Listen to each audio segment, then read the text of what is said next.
Get good, skill issue, ratio.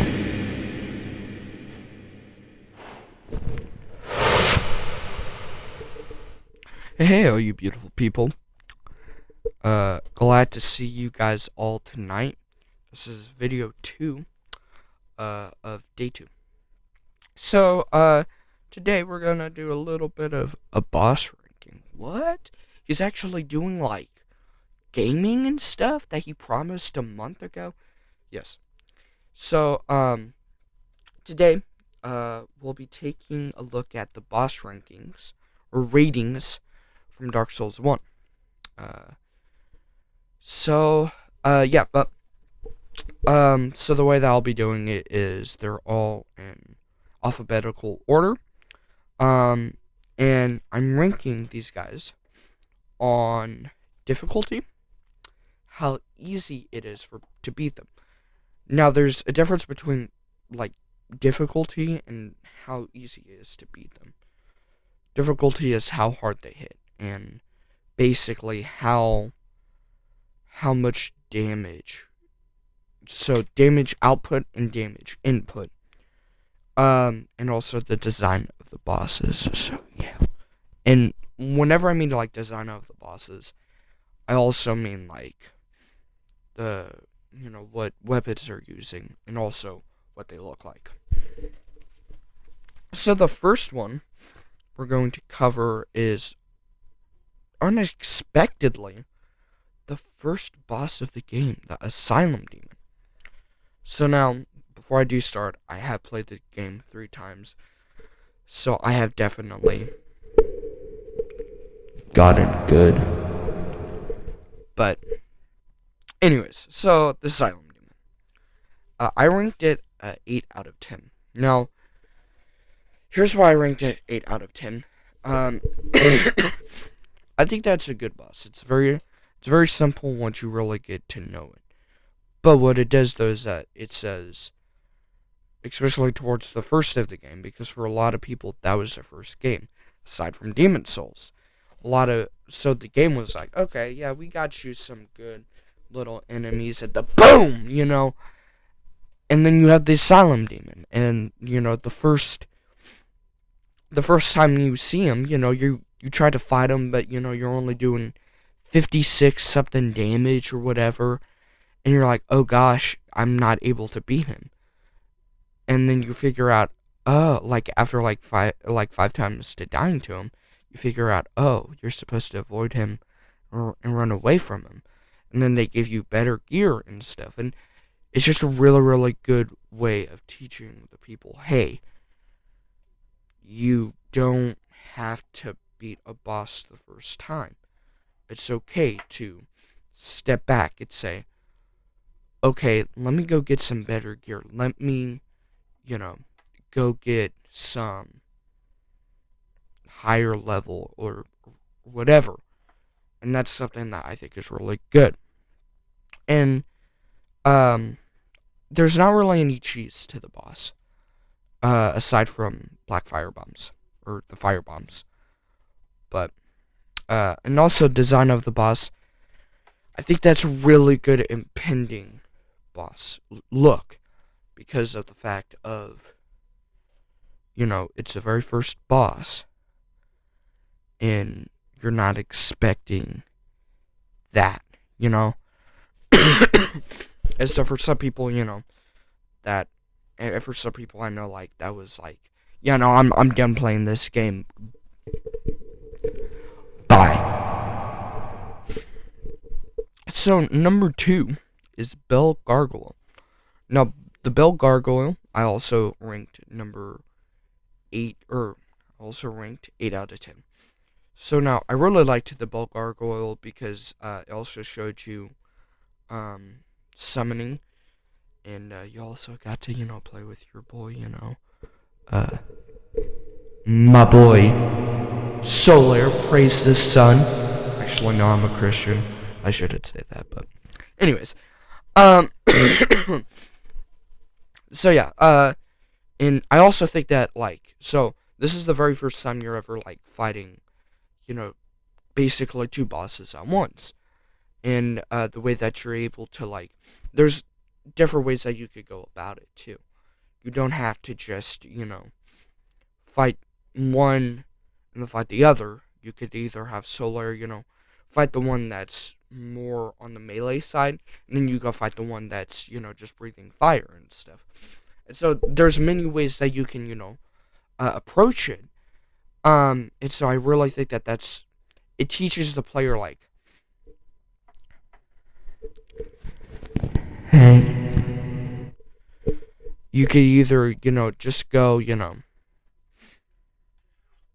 1 plus 3, but you could also go 2 plus 2 equals 4, or you could go 6 minus 2 equals 4. But there's other ways to get to where you want is 4.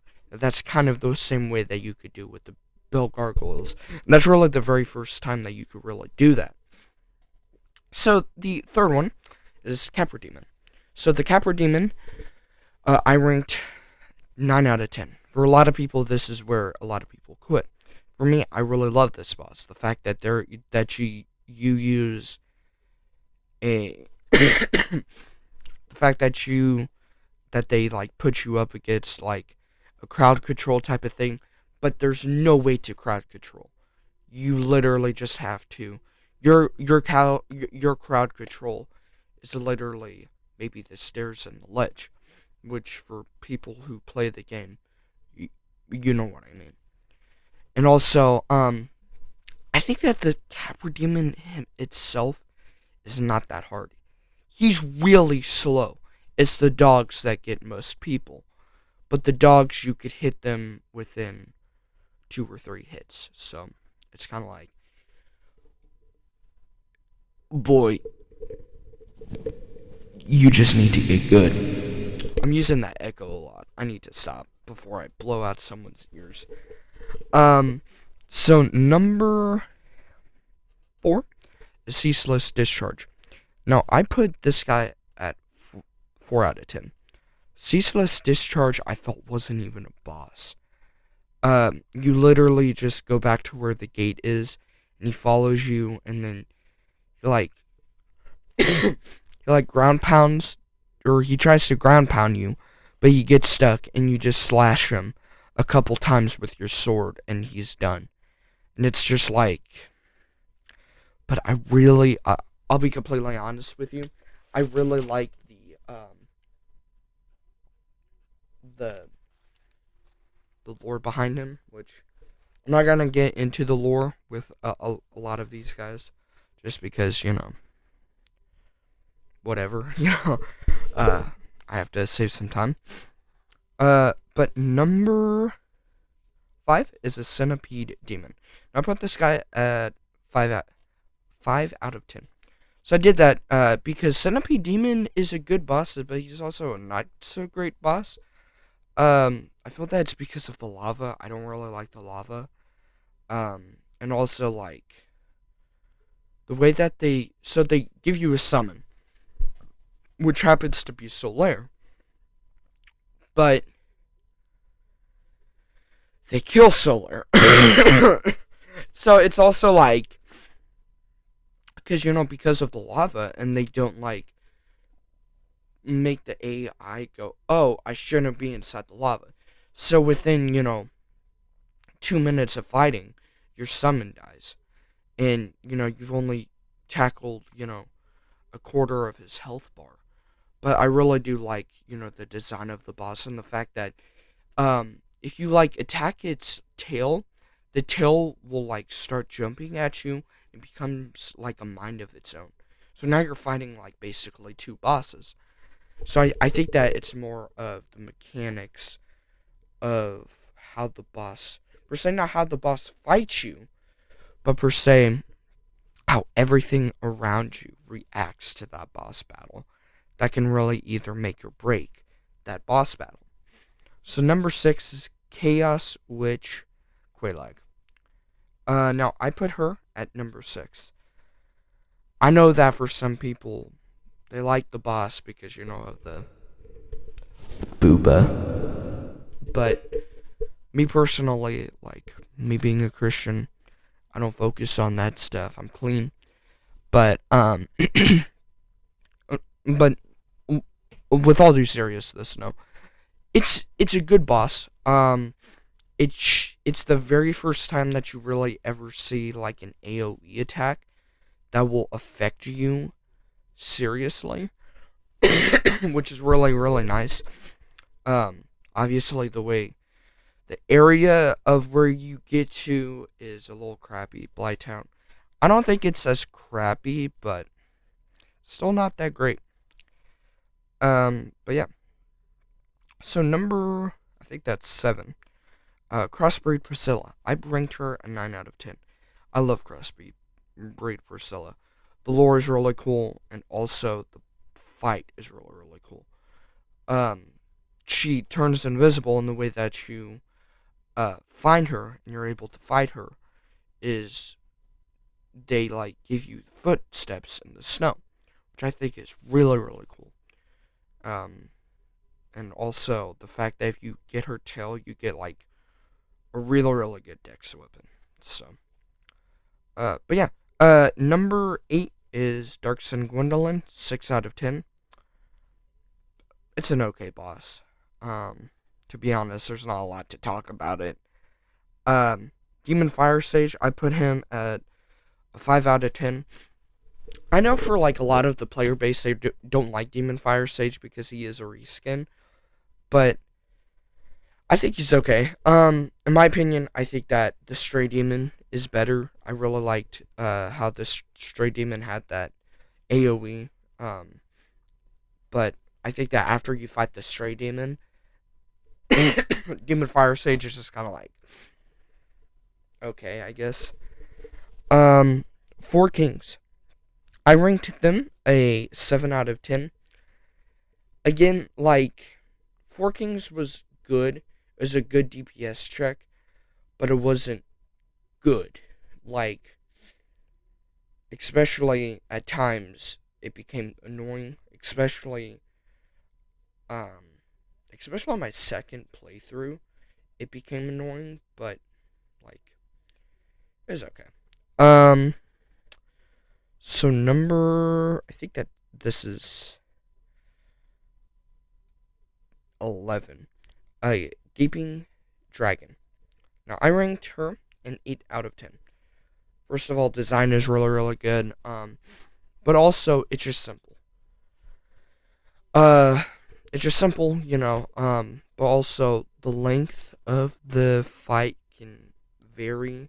Sometimes it becomes really, really stupid long for no reason. Great Grey Wolf Sith. I ranked it a 10 out of 10. For you Dark Souls players, you guys will know why. It's just an awesome DPS check, and also like the lore behind it is super duper awesome, and also hits you in the feels. It's like one of the only times, aside from uh aside from the final boss, to where you're like, dang, this is kind of hitting me in the feels. So, and actually, speaking of the final boss, Gwyn, Lord of Cinder, I ranked him a 9 out of 10. He was just too simple for a boss, for the final boss, but I really liked his fight. It was just a man-on-man type of thing. But you could literally cheese him as long as if you knew how to parry. If you knew how to parry and block, you'll be fine. And the fact that you can use Solaire as a summon, as kind of a way to like send him off, I think is just really, really cool. So next up is the Iron Golem. I also ranked him a 4 out of 10. He was just a really dumb boss. I don't really like him. Aside from the fact that the summon, if you let him like fight him, he'll like knock the golem over, and the golem is like way bigger than you, and he'll just like lightly tap him, and he just falls over, and you're like, oh my gosh. So yeah, so Iron Golem, it's alright, but it's not good though. Next up is a Moonlight Butterfly. I put her at a 3. Again, not a good, like, the lore is stupid. I don't really like the fact that it's just, like, I like the lore of Sith the Skillless and, like, all of his, but, like, the Moonlight Butterfly is my least favorite one. But yeah, so, and the Moonlight Butterfly, like, it just takes really long, especially if you're not a sorcerer, because she is a, like, sorcery, like, for most of the sorcerers, they're like, oh, okay, this is easy. But for, like, melee only, you're like, what the crap? Please help me. But, yeah, so Nito. So Nito, I thought was a pretty, Nito fight. I'm sorry. So Nito, I put at 9 out of 10. I really liked it because what it did was that it's kind of the same way of the Capper Demon, where there was other. Sorry, I had a really bad itch. There was other, like, enemies around that you had to fight, but there was no way of crowd control, and also the look of Nito. Like, Nito is one of my most, like, favorite bosses because of the fact of just the way he looks. Even though I know that, like, the fight is a little, like, underwhelming for some people, but I like it. And the only reason why it keeps him that away from a 9 out of 10 is because of the fact that it's a little overwhelming. So next up is Ornstein and Smoke. Put at a 9 out of 10. Best, like, best DPS trick. And also, it helps you, get good. But no, but in all due reality, I think that Ornstein and Smoke is a really, really good boss. They're just not my most favorite boss, but they are really, really good, and that's why I put them at a 9 out of 10. Pinwheel. I put them at a 2 out of 10. I know that for some people, like, Pinwheel is a 1 out of 10, but Pinwheel, I really like the lore and also the look of him, and that's kind of the reason why I put the Pinwheel at 2 out of 10, and also pinwheels are, like, my most favorite food. Seath the Skillless. Seath the Skillless I also put at a 9 out of 10. He's one of the coolest looking bosses. The lore on him is super duper cool. And also, like, the fight is pretty cool, especially, like, it's challenging at times, especially if you don't have the right stuff for curse. But also the fact that he gives you one of the best swords of all time, the Great Sword. I think it's called the Moonlight Great Sword. But again, like, for some people, the fight is just really overwhelming. But it's one of the best, in my opinion. Next up is the Stray Demon, which is a 7 out of 10. Again, a lot of people will put him way lower because he is a reskin of the Asylum Demon, but I really liked his AoE, just overall boss fight. I think his boss fight was really, really challenging. Um, and also the fact that in the beginning of the game you can see him. So the next one is Taurus Demon. I put him at a 3 out of 10, just because, again, like, he's really simple, and you could cheese him really, really quick, and there's not a rhyme or reason for him. He's just kind of there to be there. And again, like, he's one of those bosses that later on gets reskinned as a common enemy. And he's one of, like, the easiest ones, at least with Capper Demon. They can be a little challenging. But the next one, I know that everyone will agree. The Bed of Chaos. It's a 1 out of 10, my boys. The thing that keeps it from a 0 out of 10 is the design. I'm not gonna even explain it because I will get mad. But yeah. So now to the DLC bosses. The Sanctuary Guardian. I put it as at a 6 out of 10. Really good boss. But again, it's a little overwhelming. But I do like the fact that there's no like cheesing, and also the fact that it like it doesn't. It's hard to cheese because if you attack its tail, it's just gonna hit you with its tail, and then it's gonna go and it's gonna poison you. And the poison is like, I think it's toxin, and like the toxin during a fight, it sucks. And for newer players, like they don't expect toxin in like within the first boss, so they're just kind of like, oh okay, and then they're like, Nani? Next up is Artorias, the Abyss Walker. I put that sucker at a 9 out of 10. Y'all know why, especially if you play the game. I'm not gonna explain it to you. The lore is really good, the design of the boss is really good, and also the fight is really good. This boss is perfect. Black Dragon Calamite, 7 out of 10.